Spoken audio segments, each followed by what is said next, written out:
Good afternoon and welcome to Flat Earth UK Live. Joining me tonight is Nick from YouTube channel Phuket Word. How you doing, Nick? I'm good, thank you. Hello, Nathan, and hello, Flat Earth researchers, debaters, and debunkers. Superb to have you here, mate. On tonight's show, we will be discussing the sun on the Flat Earth horizon, possible grids in the sky, and I will mute Nick on the live feed. So maybe you can kick us off, Nick. We've had a bit of a disastrous start there. Can you start us off by telling us, how did you find out the Earth is flat? Well, I suppose I'm one of those guys that I never felt that comfortable with it when I was told when I was a kid. I can remember that, but as I grew up, got into space and things like that, it was always very fascinating, repeating factoids and things like that. And been since the internet arrived in Thailand, probably 15 years ago or something, then of course I embarked on a lot of alternative research, various conspiracies, and it got to the point where I was feeling, well, what's next? And then I suppose almost a year ago now, up it popped on YouTube. It was Math Powerland. So he deflowered my flat Earth virginity there, and then I listened to Eric Dubay, and I was sold with his very cool, collected, and confident manner. And I later on listened to Mark Sargent as well. But by then I was already, an instinctive flat earther overnight, and then set about trying to prove it to myself, really. That was after hearing about it. I just wanted to see if, I wasn't out to debunk it, I just wanted to see if what they were saying had any truth. And looking at the horizons, taking video, things like that, very quickly became apparent that we assume an awful lot. And just brushing up on the history as well, the history of the globe and the science behind it, it very quickly became apparent that these facts and knowledge that we're told about are all based on assumptions, and the very first one being the assumption by Eratosthenes that everything was in a circle. And you can see that whether it's astronomical measurements, the passage of Venus, the distance to the sun, the size of the sun, all these things, the moon, have all been based on this one single assumption. So it was easy for me to see how the whole globe idea had taken hold and been assumed without too much effort or too much debate, really, unless obviously we weren't there for the debates that might have taken place maybe 100 years beforehand or 1,000 years ago. Yeah, there you go. That's how I got into flat Earth. When you say the word debate, because it seems like it's a restriction. We're not allowed to debate it. You've got people like Neil deGrasse Tyson saying we shouldn't give as much airtime, we shouldn't even be looking at this. And why can't it be a debate? Why can't we have it like that? Absolutely, yeah. And that's the first thing that you see. That and another thing that really intrigued me was the human nature side of it. I mean, obviously, being in Thailand for at least half my life now, I've had to adapt to this completely different culture, and it took a long time. And it's only maybe a decade or more where you have experiences and you learn things about the culture, which makes you examine your own thoughts and your own actions, and you're based on your own upbringing and culture. So it was, again, maybe that also helped in that it was easy for me to just kind of disassociate from the globe and compare the two, because that's what I've been doing for the past 20 years. Is every time I have a new situation or learn a new word, I have to think about what that means in English, and of course they have different connotations. You might have a direct translation of a word, but the feeling or the emotion behind a word in Thai is completely different to, or there are just words that you don't have in English, and you can only understand if you understand the culture. So going through that process of examining my own culture and my own beliefs was, I think, very helpful in building up to accepting flat Earth. Not just jumping in and saying, yeah, oh, it's got to be flat. You know, not just accepting it as a belief, but thinking, okay, this is worth looking at. And you've done some really sort of close scrutiny of flat Earth. I mean, the next question I was going to ask was, in a very direct way, why does the sun sink below the horizon? Okay, it is a tough one, isn't it? It is tough. And of course, I don't know for sure, but from what I've seen, and I, you know, I think any flat earther that's listening knows that feeling when you examine everything with fresh eyes all over again. And whether it's you're looking at something on the tabletop, you're putting your head up and down and seeing how things move about and parallax and all these kind of things. You're just, you know, I mean, 24/7. I mean, every waking moment, you know, whether it's a cloud, it's just constant. Right. You know, you just do not stop thinking about it.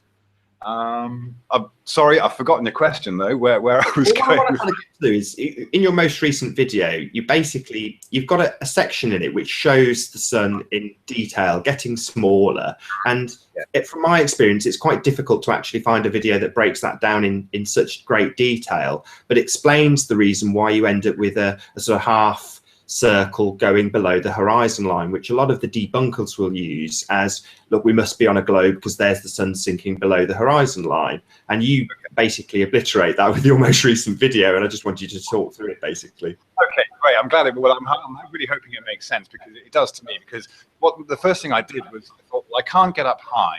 What I can do is I can find a nice, fairly flat road and film it. And what I noticed was even the slightest rise or dip, you get people say, you've got to find a flat surface. Well, no, because nothing on this earth is completely flat. Nothing natural, whether it's the waves or the ground, nothing is flat. So getting down low, really down onto the ground, you could still see the horizon comes up to the eye level, but it's maybe the ground that's just a meter or so in front of you until there's a slight dip or a raise, and that creates your horizon. So, and of course, because the further things are away from you, the smaller they appear, a small bump or a rise or a dip even in front of you can make a huge difference to, I filmed runners and cars. So what I noticed with these horizons is that, okay, you have your eyes bringing the ground up and the sky down, but there's also this line on the top where everything gets distorted. And I find this fascinating because you know, and literally seeing cars and people getting cut off, even though that road or those roads that I used were as flat as I could find and as long as I could find. But, you know, I'm sorry to interrupt, but I'm not sure you highlighted that in the video, because I must admit, I don't think I got that from the video. Was that road completely flat then? Yes. Well, flat and straight. I mean, that's the thing. I mean, that's I say because it didn't look it on the video in the same way as when you look out to the ocean, it looks like it's rising up. The road had the same effect. Basically, yes. That's what fascinated me, because I was thinking, oh, it's like, wow, you can see exactly the same effect on the road as you would see at sea. Excuse me. And of course, with such a dramatic, the lower you go, the sharper the angle is going to be.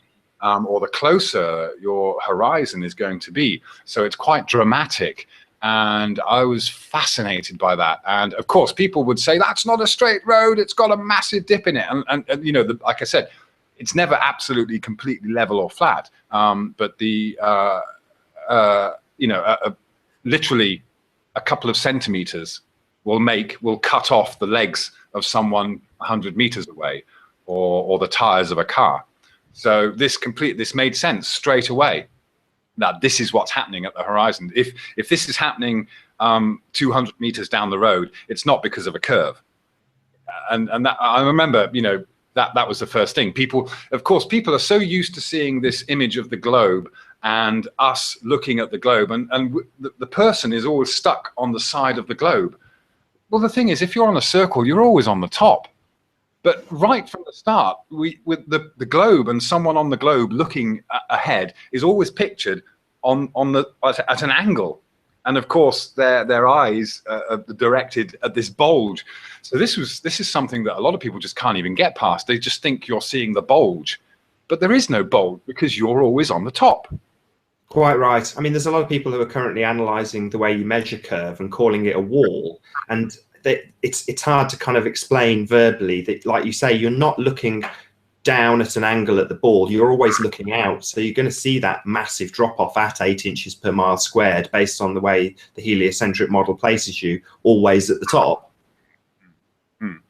Yeah, yeah. And of course, you know, it's easy to see that the math has just been reverse engineered. So I'm pretty sure that this picture we often see of Newton with the prism is a kind of, again, it's a poke by the psychopaths. It's he sussed it out. He sussed out how far we can see and the effects going on. So let's just reverse the math. And okay, you can see that far, and that's as far as the globe is. But that's, you know, if you really look, if anyone can look at a horizon and you can see it does not look quite right. And the reason it doesn't look quite right is because the foreground is all in focus. You are not seeing as far as any supposed curve. Yeah. So it's the highest wave in front of you that's closest to you, that's, you know, cutting things off if it's on the sea. And so again, I didn't finish explaining. So every single sunset is unique and different. Okay, sometimes you see this convergence line on top of the horizon line, and you see the sun kind of squish into this line as it goes away. Other times you hardly see that. But I suppose that also depends on how far you are actually physically seeing. Yeah, that's what became very apparent straight away, is that this convergence line on top is where light is getting distorted, and of course it's almost like a black hole. There's a point, and because your vision is everything you can see. I remember my very first kind of tabletop experiment with I put a toy car on the table, put the camera at the end of the table. You know, you can't really, you can see all of the table, but it's all very much condensed. So the moment you start rising up, you see it, everything kind of expands, and it's like, wow, there wasn't a limit. It wasn't that I was only seeing so far on the table. I was seeing to the end of the table, but all of that entire table was squished into a very short space in my vision. And as soon as you rise up, then that expands. So that's another kind of thing that happens. You can see it. You just see how you see once. I think a lot of people just forget that it's our eyes. Everything we see is because of the way our eyes interpret it. And the moment you start thinking about that as yourself being you look at yourself in the third person as being the observer, then people forget that they're using their eyes to see this.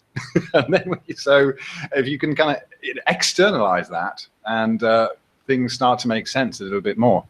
I mean, just to bring a bit of clarity in your video, well, taking it back a step, in the heliocentric model with the sun being 93 million miles away or whatever it is, you've got an impossibility that it would ever change size as we rotate on Earth. Whereas in your video, you measure out in pixels specifically how big the sun is as it recedes towards the horizon line. I mean, was it actually just the pixels on screen that you measured? Yes, it was. I mean, my initial intention wasn't necessarily to do that, and I thought, okay, let's give it a go. Now I've got some nice clear. We've been waiting for the rainy season to clear up, and finally we're getting some lovely sunsets. So it's great to go out there and actually finally film some proper sunsets. So I've just been trying to get different, whether it's a long shot or close-ups, and just do the time exposure. So I thought, hey, let's just measure it. Let's just see. because it is a bone of contention. It's the first thing a lot of people will say. Well, if the sun's doing what you say it's doing, then it should get smaller.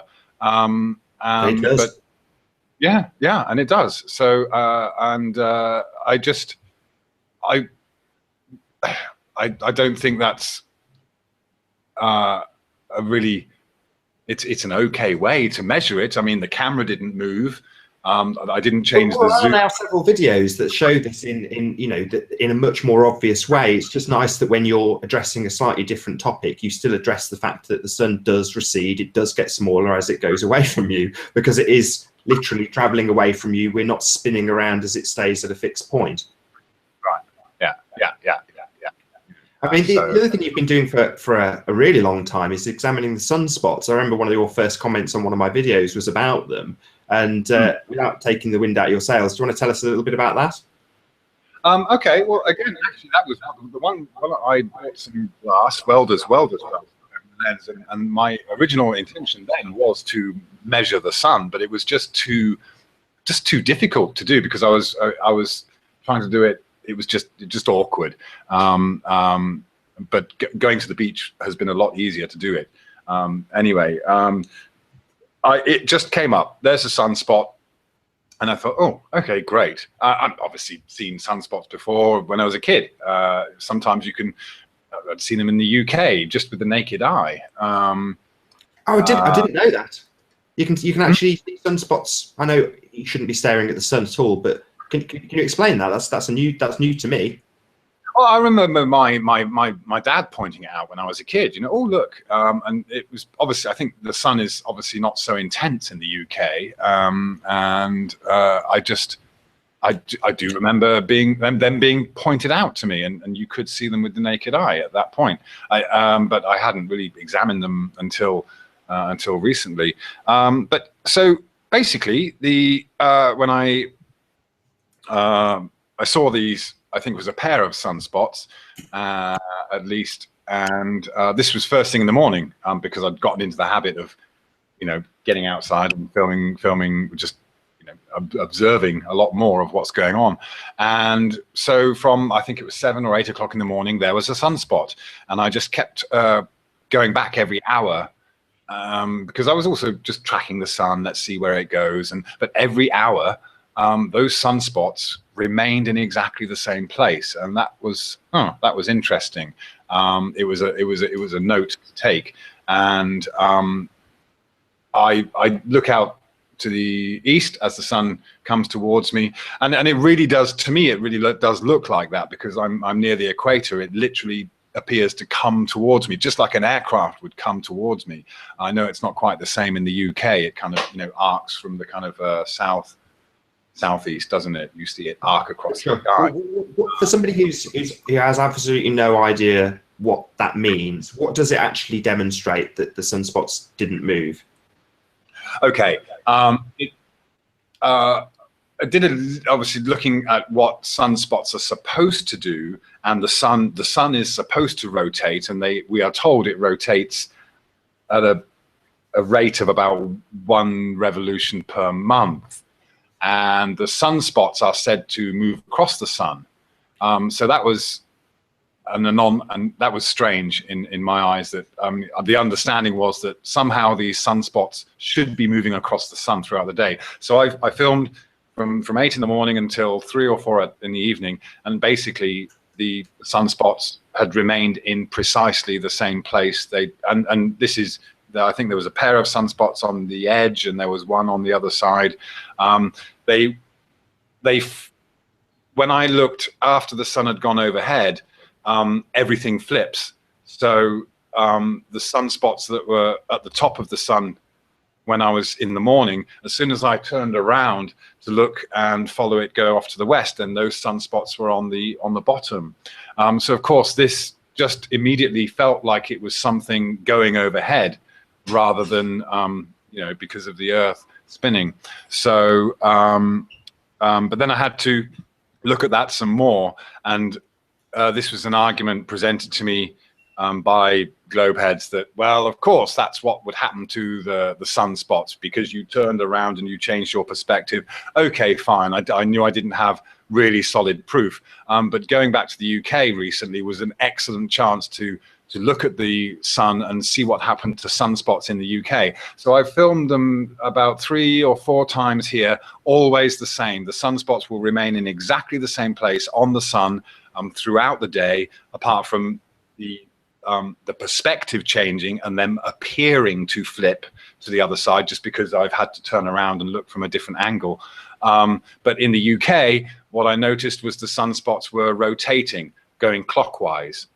So this was like, wow, it's what I imagined would actually happen based on just how, just seeing the flat earth kind of clearly. So I was really, really chuffed that it actually came out that way. It was an instinctive thing that it would come out like that. But before I announced those results, I asked several, people that were attacking me for my sunspots and I said, okay, please tell me if you can you predict if they would be the same or different if I viewed these sunspots from the UK? Nobody, not one of these people that were attacking me about the sunspots not one of them. And I tried it with several people, and I waited about 3 or 4 weeks asking people over and over again to please predict, if you're so sure of the heliocentric model, please predict what's going to happen to the sunspots compared to the ones I've seen in Phuket.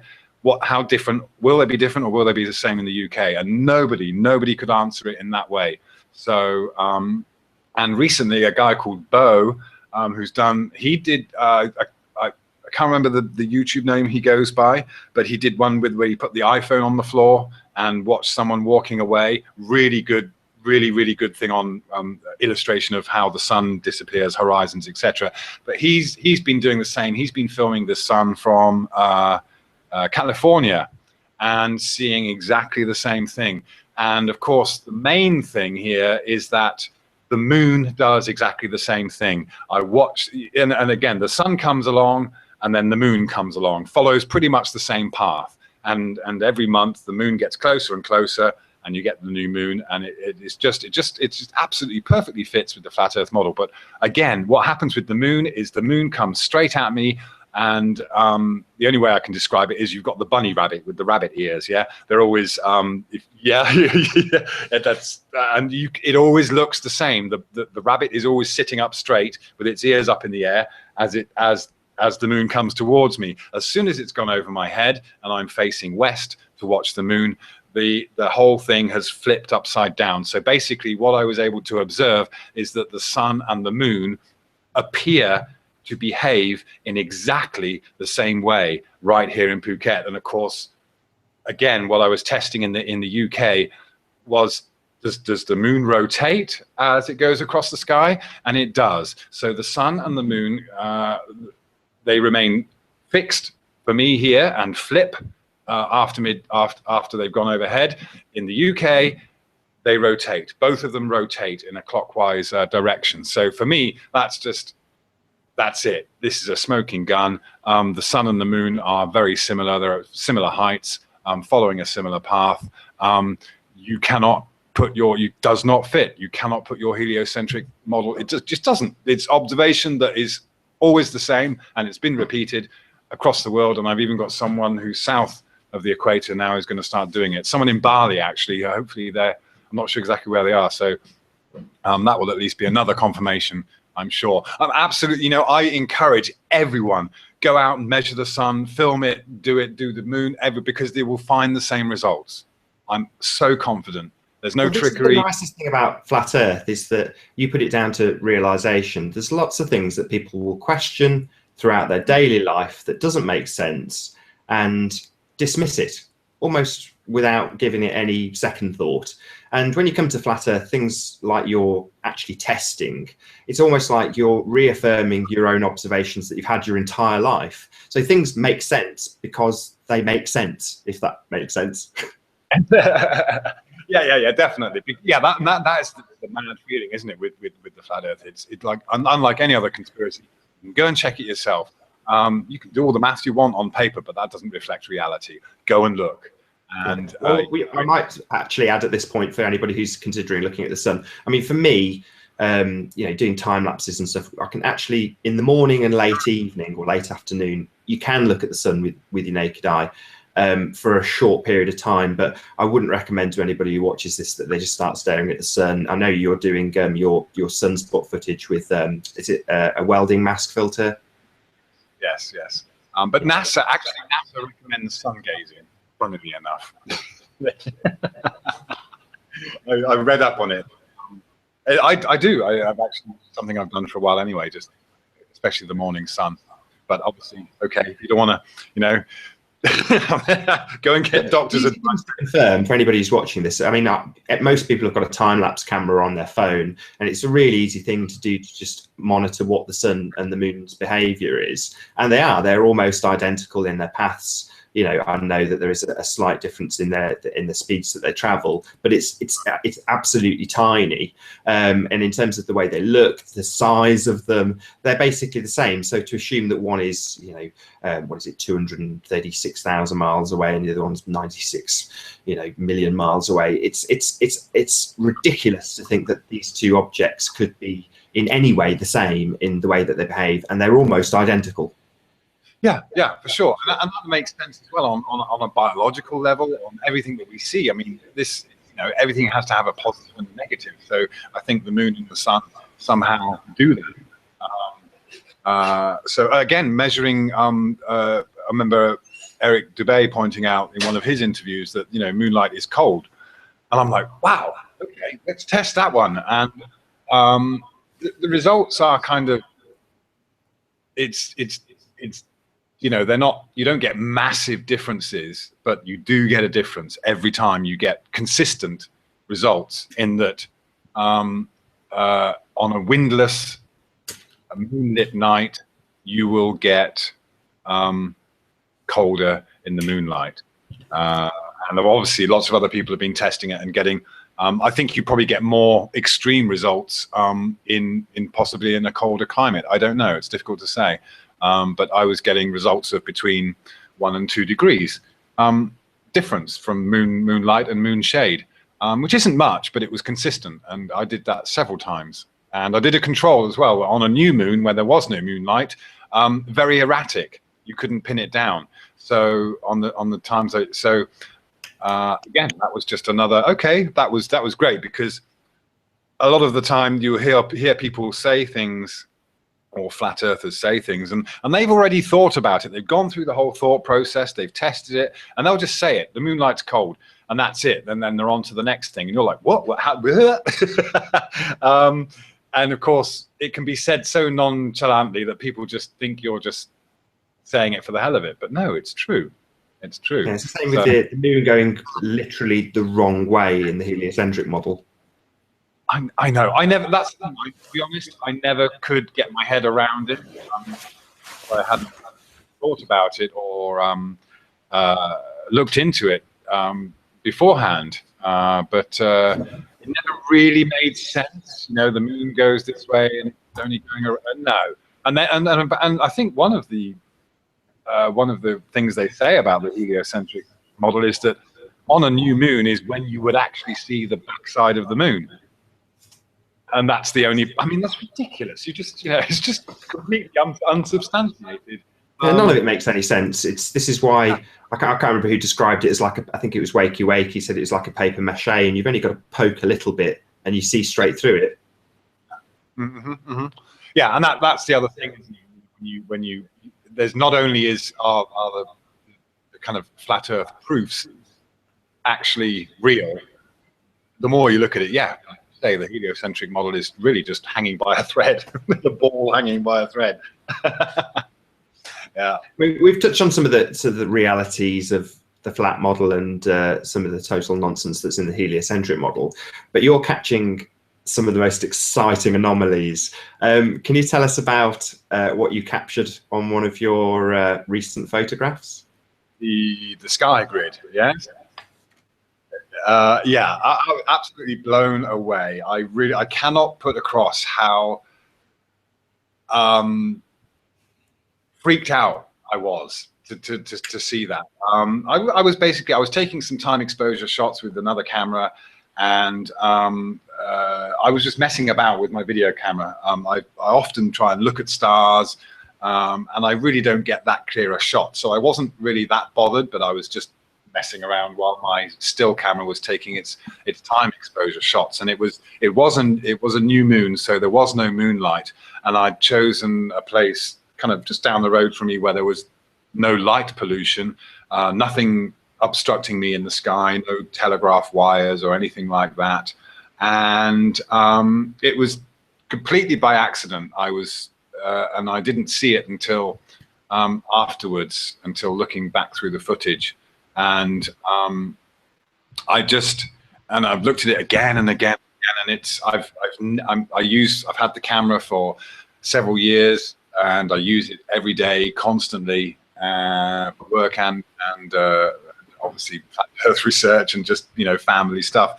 And I've never ever had that happen. And the one thing I'd done that particular night for the first time was to slow down the shutter speed. Although it's a video camera, you can slow down the shutter speed, and I slowed it right down to its minimum level. So I just assume that I was letting in more light than normal, because usually it records at quite a high rate, just to get the clarity. But this time I just set it low, and wow. Describe to people who haven't actually seen it. Describe exactly in your own words what you captured. It seems to be, now you know, I must state that I do not know what it is. I have no definite theories of what it is. But what it looked like was, a grid with a kind of curve, almost like a dome shape, and made up of lines which were kind of translucent, but they kind of had the only way I can describe it, but I honestly don't know if I'm describing it correctly, is they had some kind of electromagnetic, energetic feel to it, like something you'd see in the movie, where it's like holographic in nature, and it was definitely there, and it seemed to be, it just looked like some kind of shell, but I can't say how. I mean, I was already zoomed quite far in to the sky at that point. But it still had a certain degree of perspective to it. To my eyes, it looked like it was actually behind the stars. I don't know if you'd agree. Yeah, it seemed, at least I would say, kind of separate. Difficult to say whether in front or behind, but definitely, yeah, you could see these kind of, all of a sudden, the sky seemed to have layers. That's a very good way of putting it, Nathan. It kind of, it's like, wow. I'm not really I'm not an advocate of the dome necessarily. No, for the show, neither of us are really big on the dome, if you like. But to be honest, I mean, that's what it looks and feels like. But then how far, and does that extend? Is it some kind of, is it just an area, you know? It might be worth adding that, I mean, I've talked about it in one of my videos before, but of course I often attend Buddhist ceremonies, and especially when you have like an opening, like what do you call it? Someone has a new house, or they have a new business or something. The monks come round, you feed the monks, and they do this chanting in Sanskrit, and it's very, very powerful stuff. You do feel there's a certain vibration being created, and the whole idea of having these ceremonies is to defend the place and the people within it against bad spirits or bad energy.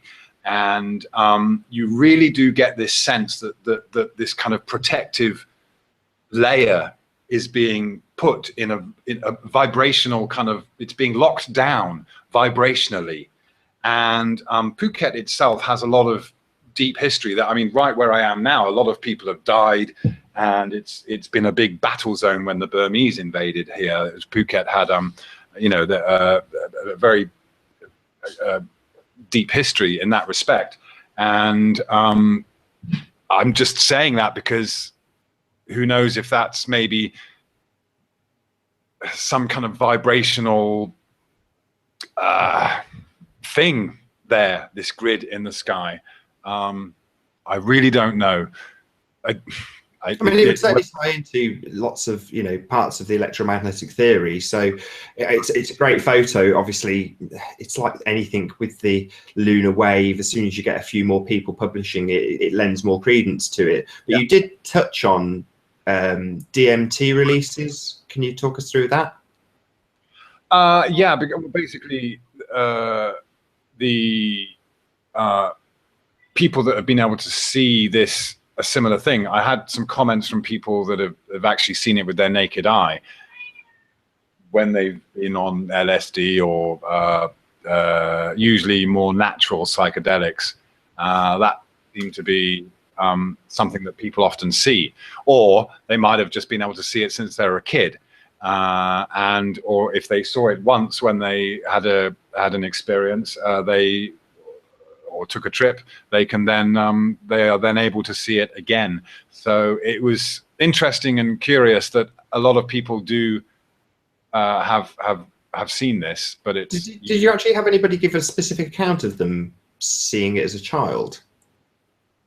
One that I read on one of the forums, or that I'd looked at, not directly to me, but it was a conversation in one of these forums.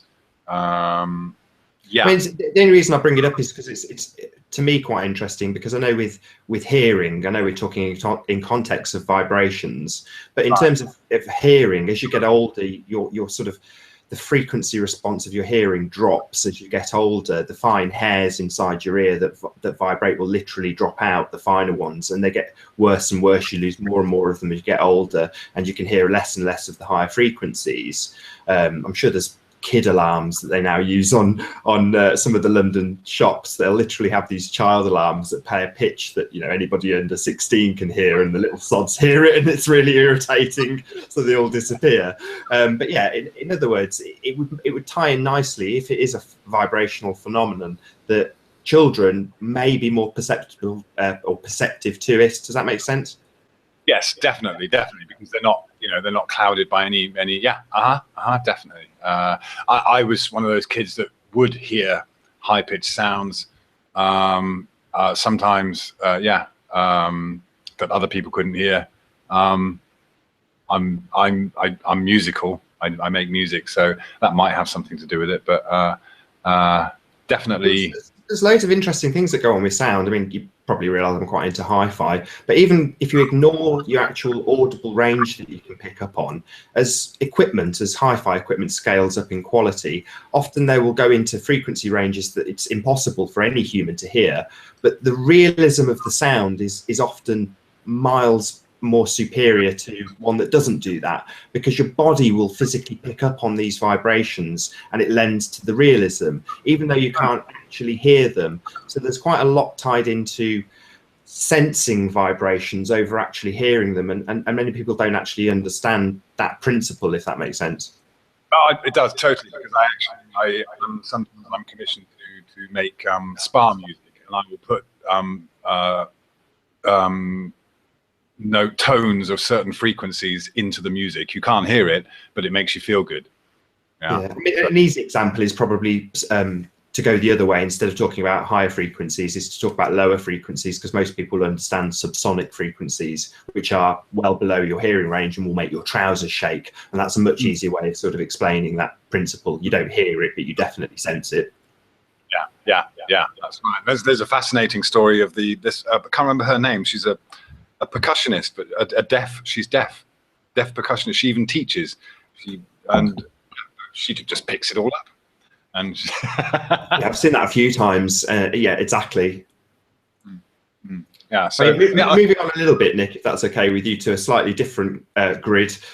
We touched on this again before the show started about psychopaths and maybe the psychopathic control grid. Could you give us your thoughts and feelings on psychopaths? Well, they're definitely. I've had to deal with them in the past, and they are very disruptive people. Maybe they don't have rhyme or reason. They just get a buzz off causing chaos. And I've observed the duper's delight, and it could be in all manner of situations, and they have no guilt. They're very astute. They understand that they don't necessarily suffer from the same emotions that average people do, but they understand how those emotions work and how to manipulate people with those emotions. But to what ends? With long-term goals? No. And I think that's part of if you want to talk about the psychopathic control grid, it's kind of, yeah, it doesn't. I mean, obviously there are people that make very long-term plans, you know, over generations, and that's a very curious thing to see how things can unfold over decades that were obviously pretty much seemed planned a long time ago. But at the same time, you do have this psychopathic element to, especially people that enjoy power, like politicians. I mean, has any politician that we know of ever said, right, I'm going to do the best thing for the people, and that is give the power back to the people? They'll, if I was a politician, that's what I'd do. Just every single thing should go to the vote. Every single decision, basically, it's not up to me, it's up to you. But you never hear a politician speaking like that, because it's all about me, me, me. And so they, they continue to perpetuate an already disastrous situation for humanity, but they don't care. There's no, there's no empathy. That's basically what defines a psychopath: the complete lack of empathy, the inability to see it from your point of view. Yeah. Well, maybe they'll understand the emotions, but they don't have that. I remember watching a very good documentary once about a guy who knew he was a psychopath, and he was very clear. He wanted to do all these tests and things like that because he knew that he didn't have the emotions that he should have. And was that Sam Vaknin by any chance? Honestly, can't remember his name, but he went on a very extensive kind of search for the answer. I didn't really find it. So is it something, do you think it's something that people are born with? Is it the way the brain's wired? So. I think, you know, you're a natural born psychopath. You're born without empathy, born using that reptilian primeval part of your brain, and that's just the way it is. I think it's from the way the media portrays this, it seems that they would like to at least highlight the fact that it's obvious from childhood whether or not people are psychopaths. You know, it's hard because the media will always portray psychopaths as the psycho in a Hitchcock movie. They're never going to portray them as what they really are, which is just people who don't give a shit. They're never going to actually portray that. They'll always be the knife-wielding maniac psychopath. So when they portray the child psychopath, they'll always talk about the kid that's drowning kittens and, you know, things like that. And that is true, but it's not really the main point of what makes up a psychopath. Most of them won't actually be like that because they don't want to get their hands dirty. It's too much hassle. You know, whatever's easiest and gets them their game quickest is probably more like what would be the route they take. So the simplest one, and you know, blood and guts and the way that the media portrays a psychopath it's just not efficient. You know, it's too much hassle for them. You know, most of them aren't like that. But that's part of the psychopathic control grid's way of controlling information about who's running the show. You know, if you can portray every psychopath as being a murderer, people pigeonhole them into that category rather than just seeing them as, you know, Tony Blair, which is the real psychopaths out there. They don't. They have. I mean, in Malaysia, they tried Tony Blair as a war criminal. If he sets foot in that country, then they'll nab him. You know, but he doesn't. He does not care. And they that makes them very easy to lie. But that's why I don't put too much emphasis on the whole kind of psyop thing, because I don't think there is any need to be afraid of that. I mean, who really who really is perpetuating the whole globe idea, apart from obviously the space agencies who make a fortune we out. are, as the people. I mean, you see YouTube videos come out daily that will just talk about the moon landings in a positive light, and they'll get their 100,000 viewings within a year or whatever they get. It's perpetuated by us. We're indoctrinated with it. Even in our language, I know you touched on this earlier, just by the nature of the words we use, many of them which have double meanings, we will perpetuate the globe lie just by talking. Yeah, absolutely. And actually, that's interesting, because in Thai and Sanskrit, the world is referred to. There's nouns will have classifiers, and the earth is referred to as a flat plane in Thai. It's just, they know it is. They know, and that's, you know, so with my wife and my kids, and just in general, with, I mean, it's not, that's the amazing thing I was also able to see with the whole flat earth. The only people who are really bothered by it are the people that have been sold the whole space thing, you know, and told that science, I remember I saw someone wearing a NASA jacket, and it was obviously one of these souvenir jackets, and, you know, the words on it were, "Science is America's answer." So this is really, it's a Western thing. Heliocentric model is a Western belief. Absolutely, and of course this was the kind of moment of realization as well, when what is it that makes people so angry? And then of course they're acting like you're a kind of extremist religious person.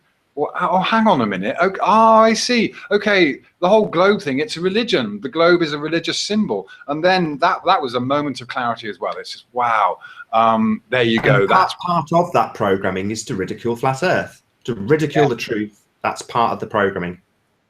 Yeah. But I think, you know, what I was saying in one of my recent videos is that I think when you mention flat earth, although there is the ridicule, there's probably this instinctive realization that, oh my God, you might be right. And they just, boom, they go into defense mode straight away. So, you know, they get so vicious and angry about it. I mean, there's very few things that annoy me, you know, maybe Mandela effect, but not a lot annoys me. But if you mention flat earth to a globehead or your average Joe, the anger that you get from them is unbelievable. Right. But then again, you know, these are often people that are they love collecting these little factoids and repeating them to other people. They kind of, it becomes their life. You know, they'll sit down and watch Tim Peake from start to finish, and they won't be looking for things. And you can, you know, just a simple thing. How come I can stand on my balcony with the street light glaring at me, the lights on, and you can still see the stars? If I can see the stars with all these lights blaring into the camera lens, then these guys on the space station should be able to pick up a star or two. And you point that out, and it's just, come on, you have some discretion. And you'd say, oh, the cameras can't, it's overexposed, and no. It becomes, well, I mean, I remember once looking at the moon and a plane through the field of view, and don't get me wrong, it was there for a fraction of a second, but it was in focus. And you think, that doesn't make any sense. How could that possibly stay in focus? Yeah. And that you know, and it doesn't take much to go, yes, you can see the moon very, very clearly. And these days, people just with, you know, off-the-shelf cameras taking some amazing pictures of the moon. And of course, you can understand this idea that, well, okay, the moon kind of seems like a sphere. I mean, we really don't know what shape it is, but you can see mountains on it. You can see craters that seem to have shadows. So the whole thing about whether it's actually making its own light or not is very, very difficult to tell. But it's total mystery, but it's clearly very close. Yeah, definitely. I mean, I'm going to do a slightly dodgy segue now. I noticed you'd subscribed to, let's get his name right, Mr. Flat Taxi Rainbow Chemtrails. And on one of the comments you left, you mentioned synchronicity. Can you talk us through synchronicity? Okay. Obviously, there seems to be, you know, it's weird. Obviously, so some people have kind of jumped on the flat Earth bandwagon, as it were, kind of, or maybe swapping one belief for another because it's cool or it's trendy, or they like the guy that's kind of telling it to them. But I sense that within that there is a core of people who really get it, and they're flat earthers because something has happened, something has, you know, apart from the physical geographic thing, you've got this whole examination of your belief system. And when you talk to a flat earther who really is a genuine flat earther, there's no need, you really don't have to say much. You don't even, because you're on the same level, and you do see things come up.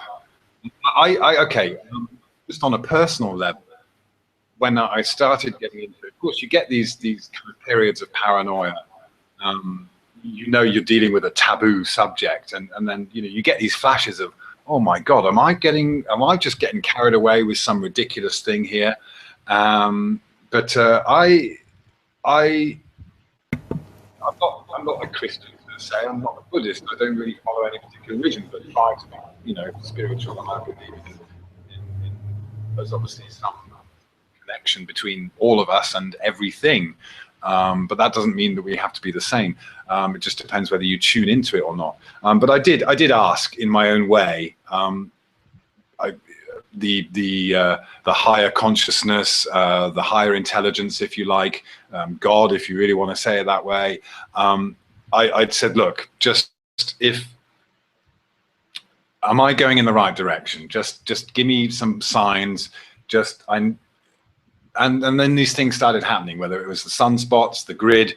I just started, and these are never planned. I just go and film these things when the mood feels right, and something happens. There was also a time when I filmed the sun. The moon had a pink thing around it, kind of, and the sky was cloudy. The edges. So again, that was just one of those things. I don't know. You just have to observe it and think about it. But as far as synchronicity with other people, I think there is a core of people that are somehow connected through this, and it is spiritual. If someone, there's no point in arguing with the people that want to argue with you. You're not going to change their mind. They don't want to have their mind changed. But there is, I feel, sometimes you talk to someone and you just feel that you're on the same level, and that certain topics come up. We seem to be making progress. The whole thing with maps, and there seems to be a change of focus, not on the north now, rather than Antarctica. I don't know if you're feeling the same kind of thing there, but we're like, hang on a minute, okay, fine, there's a ring or not a ring, we don't really know, it's difficult to go and find out. But what is very apparent is that pre-Columbus, explorers were discovering the same thing in the north, and this, Mount Meru and the islands and the 4 channels going in, etc. It's been very precisely mapped out, and we don't see that now, and we see a much smaller area covering the North Pole.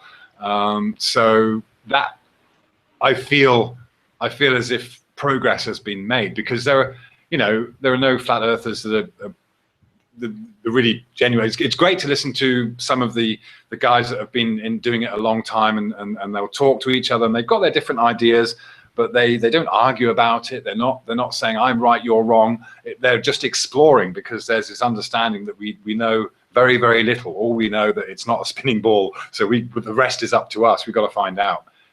So yeah, the synchronicity there, I think we are learning as we go. And even some of the people that are kind of backtracking now, that's fine, because it's part of the process. Nothing's permanent. We're moving forward all the time. So I do feel synchronicity, and it's sometimes, obviously, I get every 10 comments I get are kind of hate-filled comments, but then someone comes along and they're just, oh wow, they're having the same experience. And so yes, there is some synchronicity there, and it's very tangible.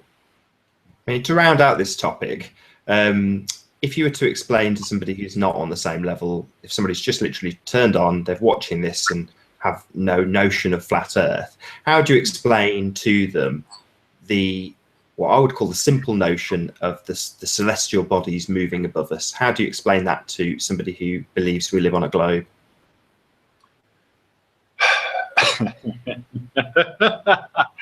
I've been trying since finding out it was flat, you know, and don't make any progress, do you? People that just don't want to know. You've got to laugh because it's so simple. I mean, I could probably sum it up in about 10 words, but you know, I want you to do it. Just how it looks. Just it's how it looks. You took the words out of my mouth. You want to know how it works? Look up and watch, and what it does is what it does. Yes, the moon moves. We're not spinning. Yeah, that really is it. And of course, you know, for my wife, she couldn't understand what was the big deal about flat Earth. Well, of course it's flat. You know, what do you know? So again, it just goes back. That's an interesting point, actually, Nick, because the big deal is that the heliocentric model in itself versus the flat Earth. You go, well, on the one hand, why shouldn't there be a debate? What's the big deal? Why isn't it obvious? The problem is the massive layers of programming that people are subjected to through their square screen, through their iPad, through Facebook, through our language. And all of this is geared in the same direction. And that's why there's not a debate. That's why we're not allowed to discuss it. That's why it's ridiculed. And that's why people brace against it. Yeah, it's everywhere. It is everywhere, and it really is. It is like you know, sometimes if you imagine some kind of cruddy movie where it's some dictatorship is ruling the world, and their symbol is everywhere. That's how it is. That's how it is, exactly. It's everywhere. It's in your face. It's, you know, you turn on the TV. You know, before the news, it's a spinning globe. The world news. I really miss a YouTuber called Nathan Bell, and this guy does exposure of the subliminal world and shows you how in your face it really is. And he stopped making videos a few years back. It's heartbreaking, but you know, check out Nathan Bell's channel, anybody who's watching this, if you want to know just how in your face this programming really is. It's not just what you see is what you get, as I phrased it in one video log. There's a lot more to it. You know, it is in plain sight, but if you haven't got eyes to see it, you won't. Yeah. I mean, how has FE affected your daily life, Nick? Well, like most flat earthers, I was in a daze for several months, and just I mean, I don't know how financially I've got through the past few months, because I've hardly done any work. I consider making flat earth videos work, and it's a job that I don't know. Maybe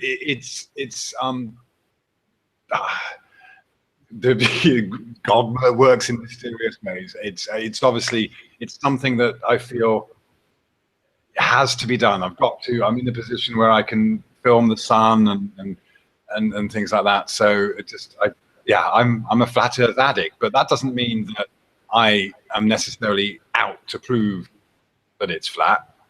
It's just that's how it has turned out. It's just by looking, it's turned out that way. And I did wonder at first whether would I ever get to a stage where it's just, okay, the earth is flat, let's get on with life. But no, that hasn't happened, you know. It's just because you feel the tide, you feel Wakey put it nicely, you catch the wave, and we're still surfing that wave, you know, and more and more people are getting on board. A lot of people are just letting it pass by. Is there going to be a mass awakening? Difficult to say. Yeah, I don't tell with that one. I mean, Wakey was also highlighting the fact that he'd got rid of his TV, and therefore the programming wasn't so prevalent in his life. Has it been easier to switch on to the reality of our world being in Phuket or is there any programming at all in the media in Phuket for the globe, that is? No, in fact, I didn't have a TV for like 10 years, so that obviously helped as well. And of course, at the same time, I was getting very in studying the culture, studying the language, studying Buddhism. So of course, I was on a completely different track and away from that. So what's interesting about the media here, even when there's been military coups, I mean, yeah, only in Thailand will you have a military coup that's peaceful. There's been some bloody ones, but no, the thing is, the media has a lot of things on it. You see, the king promotes this kind of self-reliance and self-sufficiency, grow your own stuff, make your own things. Of course, I've watched the Western kind of thing, lifestyle, come here and kind of be absorbed into the Thai culture, but at the same time, they very much have kept their roots. And at the end of the day, it's what it is community. And that's what Flat Earth is all about. It's getting back to being a community. And that's what's been lost in the West and what still remains here. You know, I can go down the road and getting breakfast is a wonderful experience because everyone's smiling and hi, and you have a conversation with your neighbors, and everyone, people are out, and you just, the community is thriving because here in Thailand, unemployment isn't a problem. There is no unemployment issue. Because if you can do something, you can go out and do it. You can make coffee, you can fix shoes, you can sharpen knives, whatever skill you have, you can go and make money doing that. Whereas going back to the UK recently, well, I know it's been like that for a long time. All you have is just these mega malls. All the kind of little shops and things have died. The communities have died. There is no community, and that is the biggest problem. I feel that. And really, essentially what I feel Flat Earth is bringing us back to is a community, and a much needed time. I mean, you said your wife doesn't see the big deal in Flat Earth. Are there other Flat Earthers in Phuket, or is it just considered the norm that the Earth is flat there?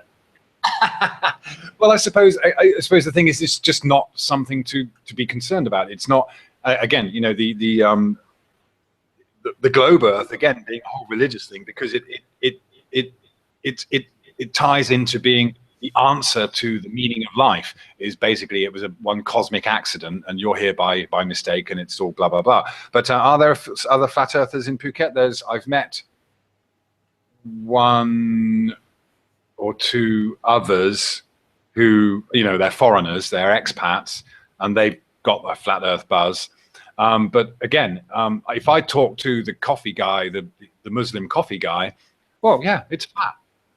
What's the big deal? I've asked people from, I could go and ask a monk, and well, it would be, he would just say, well, it doesn't matter what you think, we're all, you can have your own perspective, and that's fine.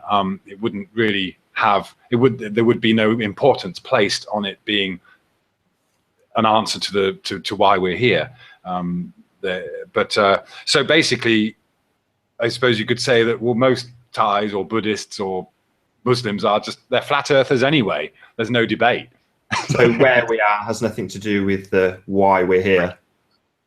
Absolutely, we're here. Yes, that's a very good way of putting it. We're here to carry out our physical existence and move on to another plane, because it is about planes of existence. Okay, well, do you believe in the devil? Not as a person or an entity, but good and evil has to exist. So, to be honest, wouldn't it be a bit boring if everyone was just really good? So I think sometimes it feels good to break a rule or two, but having everyone evil would be pretty bad too. Mm-hmm. So no, I mean, the devil with horns and things like that. I mean, that's not, no. The ego is the devil inside. Well, that maybe links back nicely into the next question, which is the kind of why the globe lie. Why the globe lie? Is it necessarily a lie? It was maybe convenient to keep that premise at a certain point, and obviously still is for business, for commerce, for space commerce. You know, you could say that teachers and people like that are lying, but they don't know they are. They just assume, they just go along with it. And I think even the kind of things that David Icke raised maybe 10, 20 years ago, that, you know, people just don't think. People just repeat. It's in the textbook, and they, you know, yeah, it just, okay. And we deal with it. And again, I think, you know, the mathematician isn't going to, he will love his circle and his angles. They just, oh, it's beauty for them. You look at the Brian Cox, you look at the kind of the grin on his face when he's talking about math, because it's all so beautiful. I get that. But the thing is, it doesn't matter to them that they have a circle, and that if the earth is a circle and someone's standing upside down, or gonna, you know, they don't, that physical reality doesn't matter to them. They got to come up with some math to compensate for that.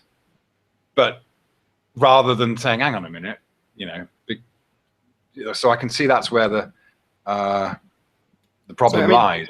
If we're all perpetuating this lie, should we continue? Should we tell our children about flat Earth?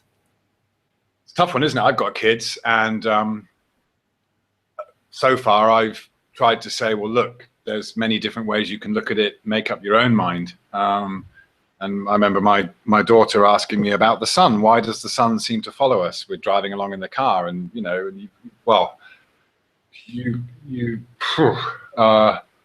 I instead of telling her, I asked her, what do you think the sun's doing? And she says, well, it's moving. It travels over us. So, okay, we'll leave it at that. My older daughter, she's just turning 20. It's not, you know, she kind of raises her eyebrows at Dad saving the world, you know, just doing his thing.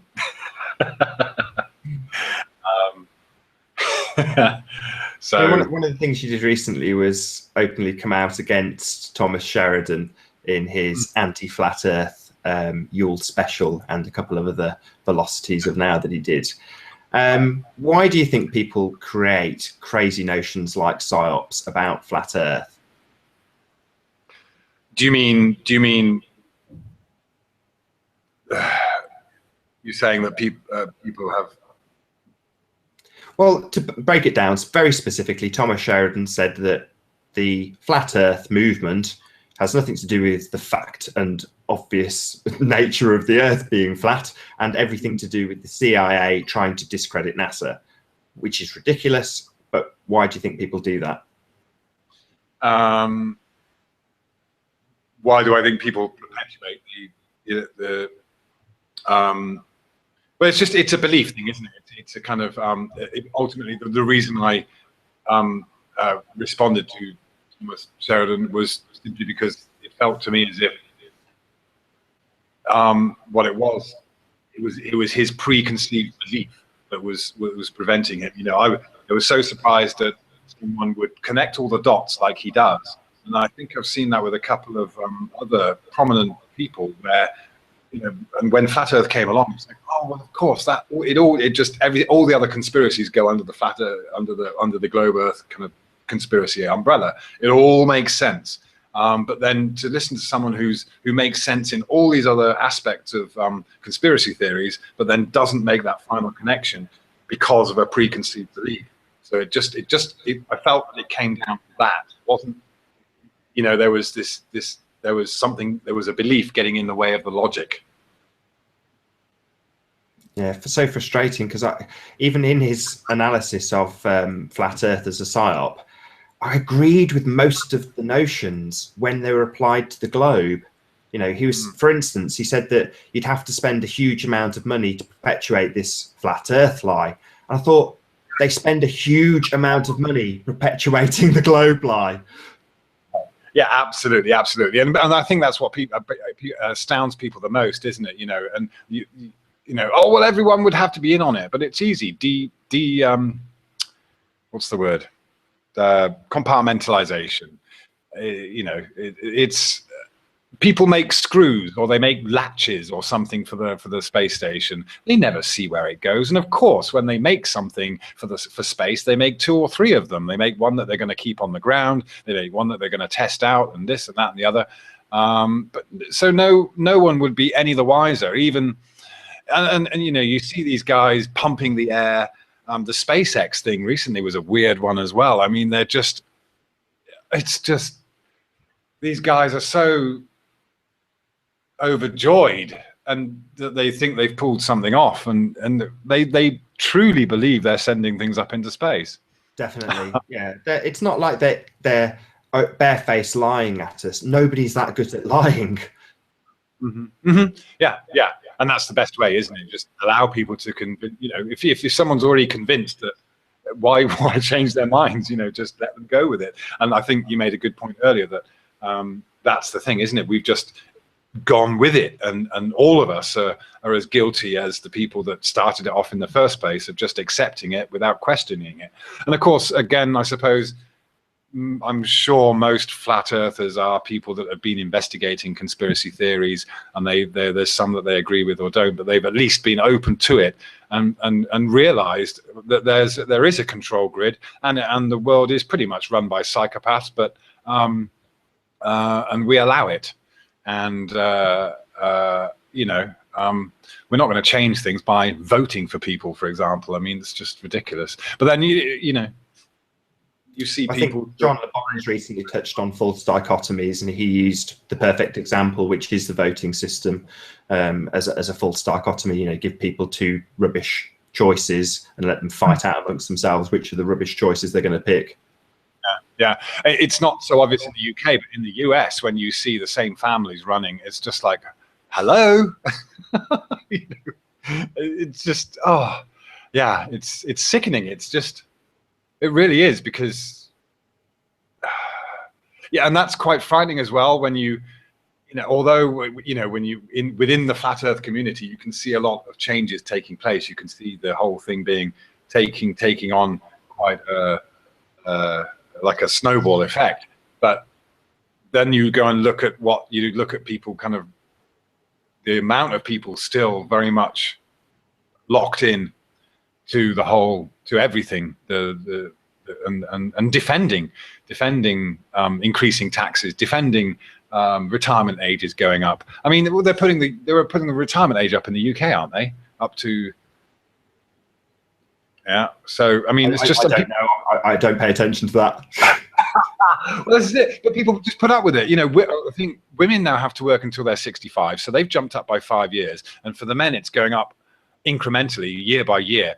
And it's, but then in the same sentence, you might be arguing with someone, and they'll say, yes, but you know, the England is so great. We're one of the most advanced countries in the world. Well, how come you're putting the retirement age up? It should be the other way around.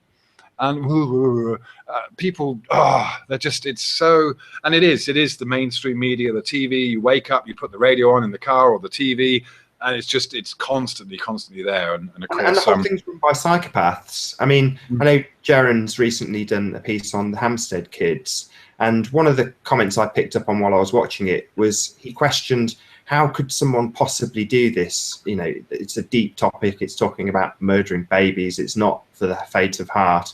But his question was, you know, how could somebody do this? And it's understanding psychopaths that gives you the answer. They can do it because they don't give it a second thought. They have no empathy. They're not feeling anything for the human beings' lives that they're destroying. It doesn't even cross their mind. It doesn't come into their thought processes, and that's how they can do such brutal things. That's how you do end up with the media portrayal, you know, the extreme end of the psychopath, which is the guy who's murdering lots and lots of people. But your average Joe psychopath just doesn't care. It's really easy peasy for them to dupe us and seduce us with fallacies like the globe. I mean, this is why I think Thomas Sheridan may very well have a realization. You know, he's obviously looking at, considering and discussing flat Earth, and that's always the start. You know, you and I both well know that a lot of people, not necessarily myself, start off by saying that they braced against flat Earth and said, no way, obviously it's a globe. So to see Thomas Sheridan doing that, it's not sidestepping it. You know, he gets loads of criticism. It's like, no. He's not doing what Alex Jones is doing. He's not just sidestepping it and muting it. He's talking about it, and that should be praised. That's brilliant news in my mind. You know, hopefully a few people who see his rants on flat Earth actually take the time to look at his views on psychopaths and see how, you know, superb he is. Maybe not. No, but yeah, you're right. I mean, obviously, it does take different people at different paces. I just, there's someone a close person I debate with, and it's there was finally the other day there was an admission that he couldn't find anything about to defend any defense against gyroscopes. I thought that was one when it was Mark Sargent or interviewed the guy, yeah. And I thought, wow, yeah, and that is a kicker, because you can't, you know, how planes wouldn't make it across the flat plane, or well, they wouldn't make it around the world, that's for sure, by relying on gyroscopes. But people, when you explain to somebody about a plane having a false horizon and that being flat, that's what they're referencing the whole flight, you know, rather than, I mean, obviously that's based on gyroscopic motion, but you know, that concept is something that you can really easily explain to somebody. Look, the plane is referencing a flat horizon non-stop. Yeah. Doesn't matter how far around your globe they fly. That's what they're using to reference where they come. And when they start off, they, you know, I'm sure they use electromagnetics or something to spin the gyro up on the ground, but they're referencing it at the start of the journey. And when they get to their destination, it's, you know, it's almost exactly what it was when they took off. You know, it's not perfect, it's not exactly, but it's very, very, very close. And if we were on a globe, that's physically impossible. You know, the gyro would reference your original point, and when you got round the curve of the Earth, it would be, you know, it would be referencing the horizon as being back where it was when you took off. Yeah. It's really undeniable, isn't it? You know, it's funny. I wonder how many airplane pilots really might well be flat earthers but can't admit it. I don't know. I don't think so. I mean, if you watch much stuff on plane crashes, they'll explain that, you know, there are points in the journey where they will have little to do and it is very boring. I know I read a quote from one pilot that said it's, you know, hours of boredom punctuated by moments of sheer terror. But ultimately speaking, when they've got a flight, they've got a plan, they've got to book it, they've got a lot of checklists to go through. In essence, they're kept very occupied and they don't get time. You know, then they haven't got a break to think about what shape the Earth is when they've got 24 different checklists to go through for the next, you know, stage of the journey. So I don't think they're given an opportunity. And a lot of the people that are coming forward on Mark Sargent's show, I know the most recent one, you know, was involved in aircraft, and ultimately, you know, he said the same thing. You don't get an opportunity to give this any consideration. It's only when you go back, like you said right at the beginning of this show, that you have a realization, as opposed to some massive penny drop moment. Definitely, yeah. That's it, isn't it? It's having it pointed out. And once it's pointed out, yeah, you've seen it all along. We all have, because it's reality.